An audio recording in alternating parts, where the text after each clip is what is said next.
বাহ যশপাল, খুব সুন্দর স্ত্রী পেয়েছো তুমি, খুব ভাগ্যবান তুমি। বাহ, কি সুন্দর কাপল তোমরা।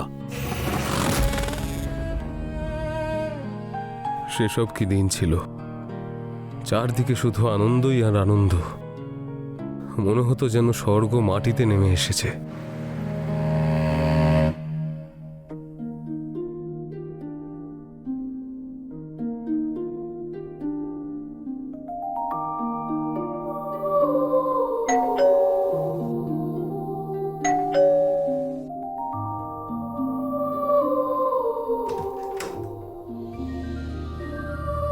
এসে গেছো? চলো।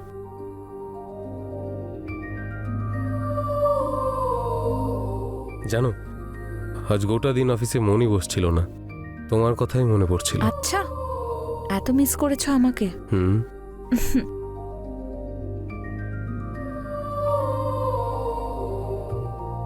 মে আই কামিং?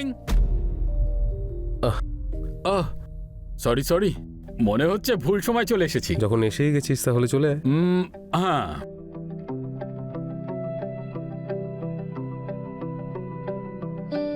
আমি তোমাদের জন্য চা বানিয়ে আনছি।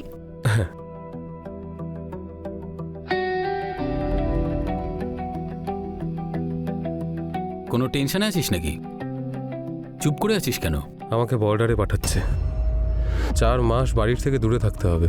মাহিকে বলেছিস? না, কিন্তু বলতে তো হবেই, বল ভাই। আমার না ওর জন্য খারাপ লাগছে ভাই। দেখ, ইটস পার্ট অফ জব, এটা থেকে আমরা বাঁচতে পারবো না। Mahi will understand. হ্যাঁ, সেটা তো ঠিকই, কিন্তু আসলে ভাই আমি চলে যাওয়ার পরে না ও পুরোপুরি একা হয়ে যাবে। আমি কারোর উপর ভরসাও করতে পারবো না, একমাত্র তোর উপরই আমি ভরসা করতে পারি। তুই ওর খেয়াল রাখবি তো ভাই?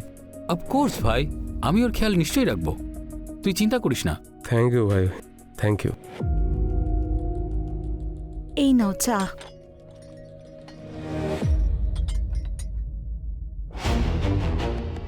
তার কিছুক্ষণ পর অজিত চলে গিয়েছিল, আর আমি ভাবছিলাম যে এই কথাটা আমি মাহিকে কিভাবে বলবো।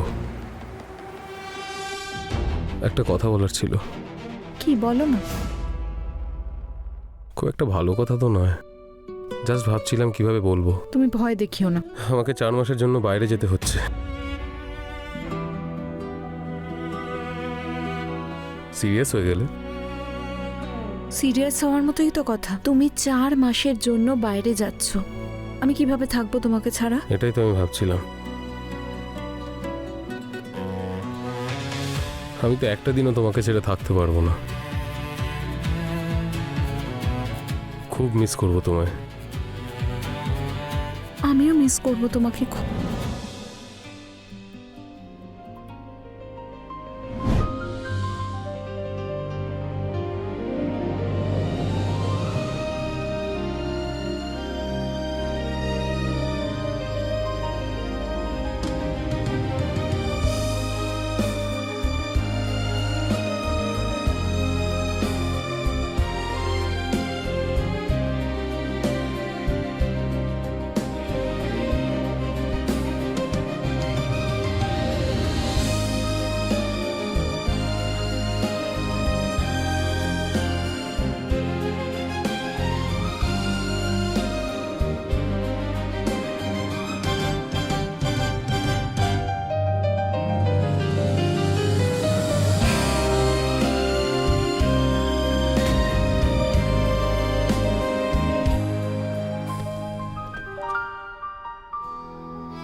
নিজের খেয়াল রেখো। তুমিও। জেসি, তাড়াতাড়ি চল, গাড়ি এসে গেছে, চল। আচ্ছা, আমি নিয়ে নি, চলে আয়।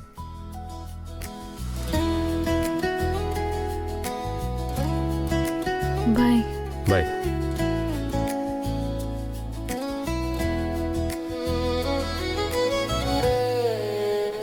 আমার ডিউটি বর্ডারের কাছে সাবমেরিনে হয়েছিল, সেখানে সব সময় জলের তলায় থাকতে হতো।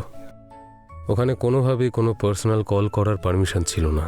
সেজন্য মাহির সাথে তখনই কথা হতে পারতো যখন বর্ডার থেকে অনেক দূরে আমি আমাদের সীমান্তে আসতাম। এর মাঝে একটা ভালো বিষয় এটাই হয়েছিল যে বর্ডারের টেনশনটা অনেক কমে গেছিল, আর আমার 4 মাসের বদলে 3 মাসেই ছুটি হয়ে গেল। আমি কল করে মাহির সাথে কথা বলেছিলাম ঠিকই, কিন্তু এটা বলিনি যে আমার ছুটি হয়ে গেছে। হ্যালো মাহি, কেমন আছো? কবে আসবে জেসি? তোমাকে ছাড়া কিচ্ছু ভালো লাগছে না। এই তো জাস্ট 1 মাস পরেই আসবো। এই তো দেখতে দেখতে 3 মাস হয়ে গেল, এইভাবে আরও 1 মাস কেটে যাবে। তোমার জন্য এটা বলাটা খুবই সহজ। আমায় জিজ্ঞেস করো, এক একটা দিন এক একটা বছরের মতো মনে হচ্ছে আমার। মনে তো আমারও তেমন হচ্ছে, কিন্তু কি করব, ডিউটি ইজ ডিউটি। ইস, তুমি যদি আমার সঙ্গে এখানে থাকতে। জানো আমি কি বলতাম? আমরা দুজন সমুদ্রের নিচে জ্যাক রোজের মতো টাইটানিকে আছি। তুমি তো জল নিয়ে শায়রি করতে শুরু করেছো। কি করব, কাজটাই তো আমার জলের মধ্যে। আর এমনিতেও তোমার ভালোবাসা তো আমার রক্ত আগেই জল করে দিয়েছে। ওকে, তাড়াতাড়ি এসো। Bye Jessie, love you. Okay okay, love you, bye bye. তখন মাহিকে আমি কিছুই বলিনি। আমি হঠাৎ করে পৌঁছে ওকে সারপ্রাইজ দিতে চেয়েছিলাম। আমার শুধু তাড়াতাড়ি বাড়ি যাওয়ার ছিল, ব্যাস।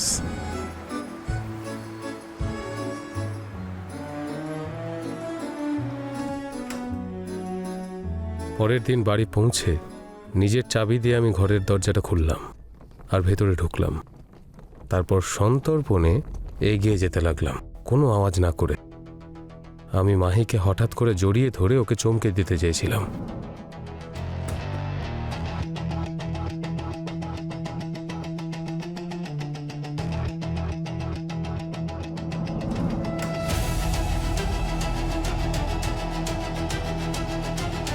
এখন আমাদের কাছে 1 মাস বাকি আছে।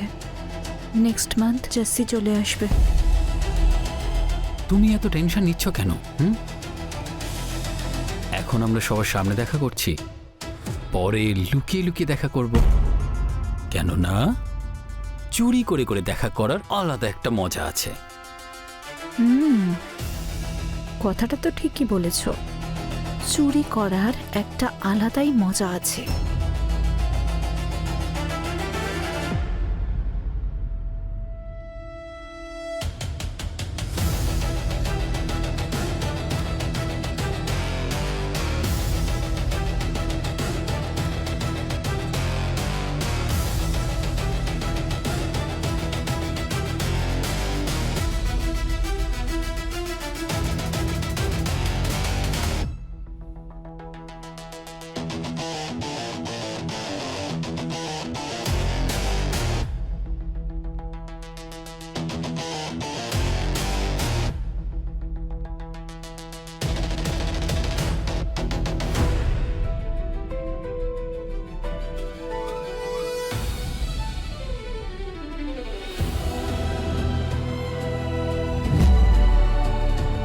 আমি স্বপ্নেও ভাবিনি যে অজিত আর মাহি আমার সঙ্গে ঠিক এরকমটা করবে। এই জঘন্য দৃশ্য দেখে আমার মাথায় আগুন ধরে গেছিল। ইচ্ছে হচ্ছিল আমি তখনই গিয়ে দুজনকে শ্যুট করে দিই, কিন্তু আমি দেখতে চাইছিলাম যে আমি আসার পর দুজনে কেমন নাটক করে। সেজন্য আমি আমার জিনিসপত্র নিয়ে চুপচাপ ঘর থেকে বেরিয়ে গেছিলাম।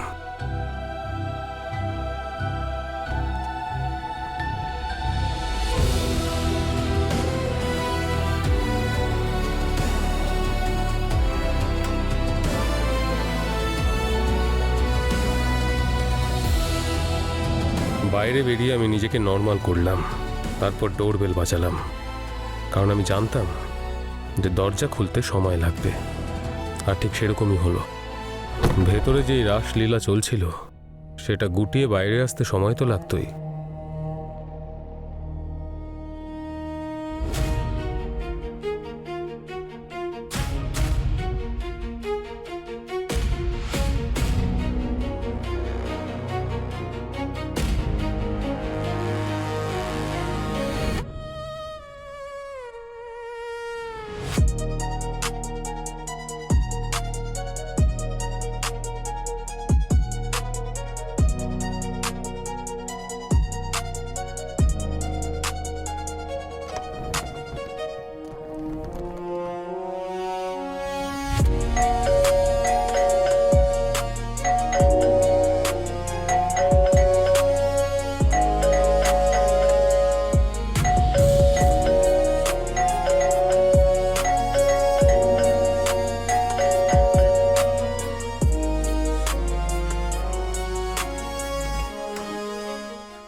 কি স্বপ্ন দেখছি?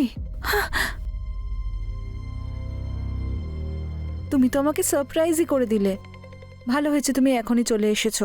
যদি 1 মাস পরে আসতে না, তাহলে হয়তো আমাকে আর পেতেই না। সেই জন্যই তো তাড়াতাড়ি চলে এলাম। দরজাটা খুলতে এত সময় লাগলো কেন?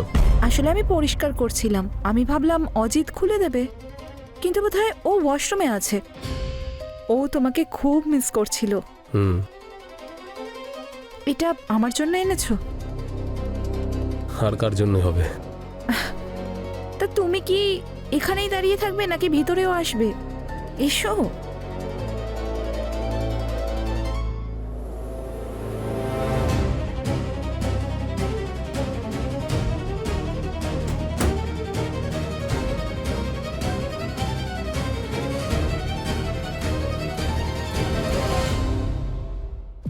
কি গিফট এনেছো তুমি আমার জন্য?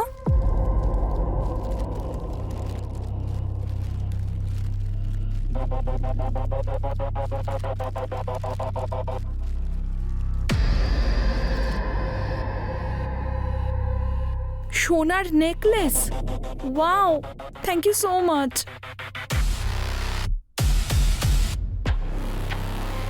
খুব ভালোবেসে এনেছিলাম।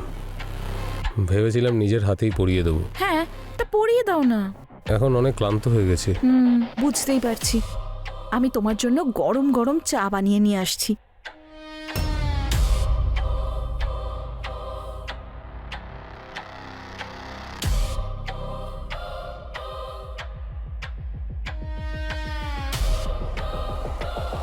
এখানেই বসো না আমার সঙ্গে। আমার এই ক্লান্তি চা খেলে দূর হবে না। এটা শরীরের নয়, মনের ক্লান্তি। এই ক্লান্তি তুমি পরেও দূর করতে পারো। আমি কি কোথাও পালিয়ে যাচ্ছি নাকি? এখন অজিত এখানেই আছে। ও যখন চলে যাবে তখন করো। কেন? অজিতের সামনে লজ্জা লাগে নাকি? হ্যাঁ, অবশ্যই লাগে। আর 1 মিনিট, তুমি এই অন্যরকম বিহেভ কেন করছো? কপাল ভালো শুধুমাত্র বদলেছি, নাহলে ভালোবেসে তো মানুষ প্রাণও দিয়ে দেয়। আরে যাচ্ছি পার্টি। আরে ওঠ ভাই। আরে খুব মিস করেছি ভাই তোকে। বস বস বস বস। কে বেশি মিস করেছে, তুই নাকি মাহি? আরে মিস করার আবার কোনো লিমিট থাকে নাকি? ও নিজের মতো মিস করেছে, আমি নিজের মতো। ডিসাইড করে নে আর তারপর বলিস। এসব তুমি কি বলছো জাসি? মনে হচ্ছে তোমার মুডটা ভালো নেই। তুমি একটা কাজ করো, স্নান করে নাও। আমি তোমার জন্য ব্রেকফাস্ট করছি। গাইস, তোমাদের মধ্যে আমি কাবাবের হাড্ডি হতে চাই না। আমি চললাম। বস।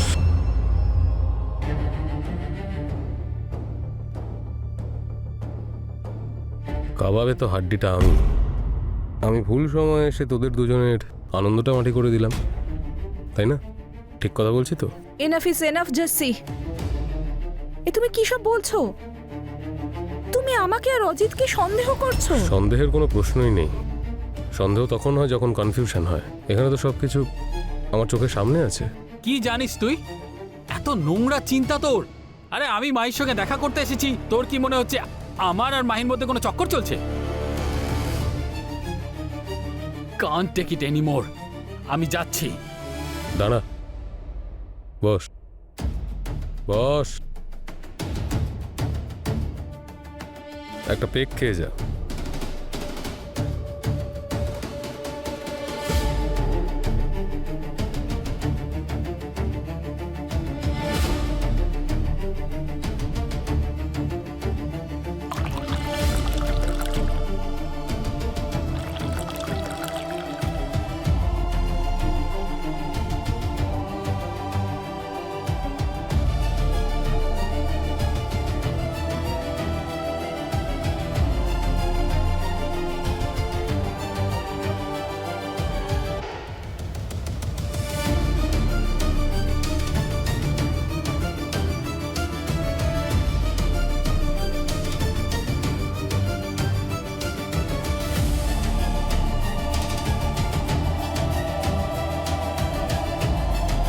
নে হুইস্কি নে। হ্যাঁ,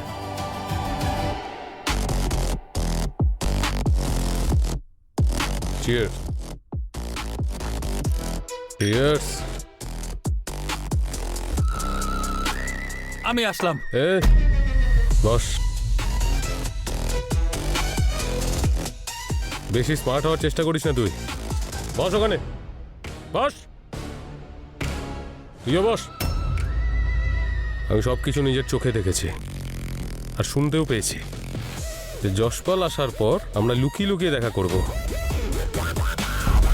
সবার আগে তো এটা অ্যাকসেপ্ট কর যে তোরা দুজন একসঙ্গে রাসলীলা করছিলি। বল, না হলে গুলি চালাতে আমার হাত একটুও কাঁপবে না। আমাকে ক্ষমা করে দে জাসি। গুড। এবার বল যে গল্পটা শুরু কিভাবে হয়েছিল, তোদের দুজনের এই নোংরা খেলাটা কবে থেকে শুরু হয়েছিল? দেখো যাচ্ছি, সোজাসুজি বল, নাটক কম কর। যেটা জিজ্ঞাসা করছি সেটা বল, না হলে 1 2। বলছি তোমার যাওয়ার 2 দিন পরেই আমি মাহির জন্য আইসক্রিম নিয়ে এসেছিলাম। দেখো আমি তোমার জন্য কি এনেছি। ও থ্যাংক ইউ। এই শহরের বিখ্যাত আইসক্রিম, এটা ফর ইউ। আমার আইসক্রিম খুব ভালো লাগে। আর একটু খাও।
বাহ, একে বলে আইসক্রিমের মতো ভালোবাসা।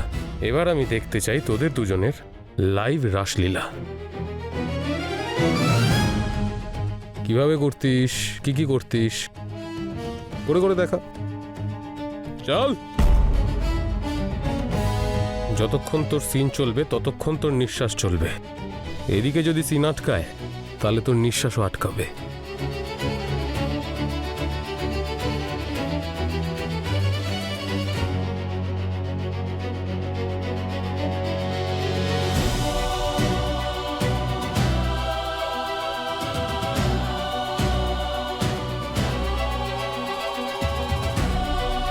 ভালো করে।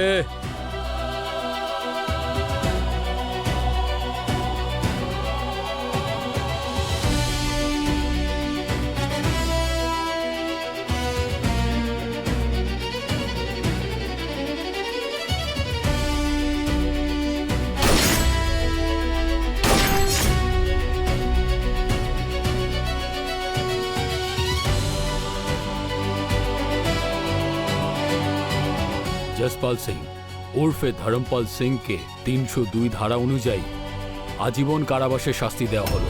কখনো কখনো আমি ভাবি যে আমি মাহির মতো ওরকম একটা মেয়েকে এতটা ভালো কেন বেসেছিলাম। তারপরের উত্তর একটাই পাওয়া যায়, কারণ আমার ধ্বংস হওয়ারই ছিল।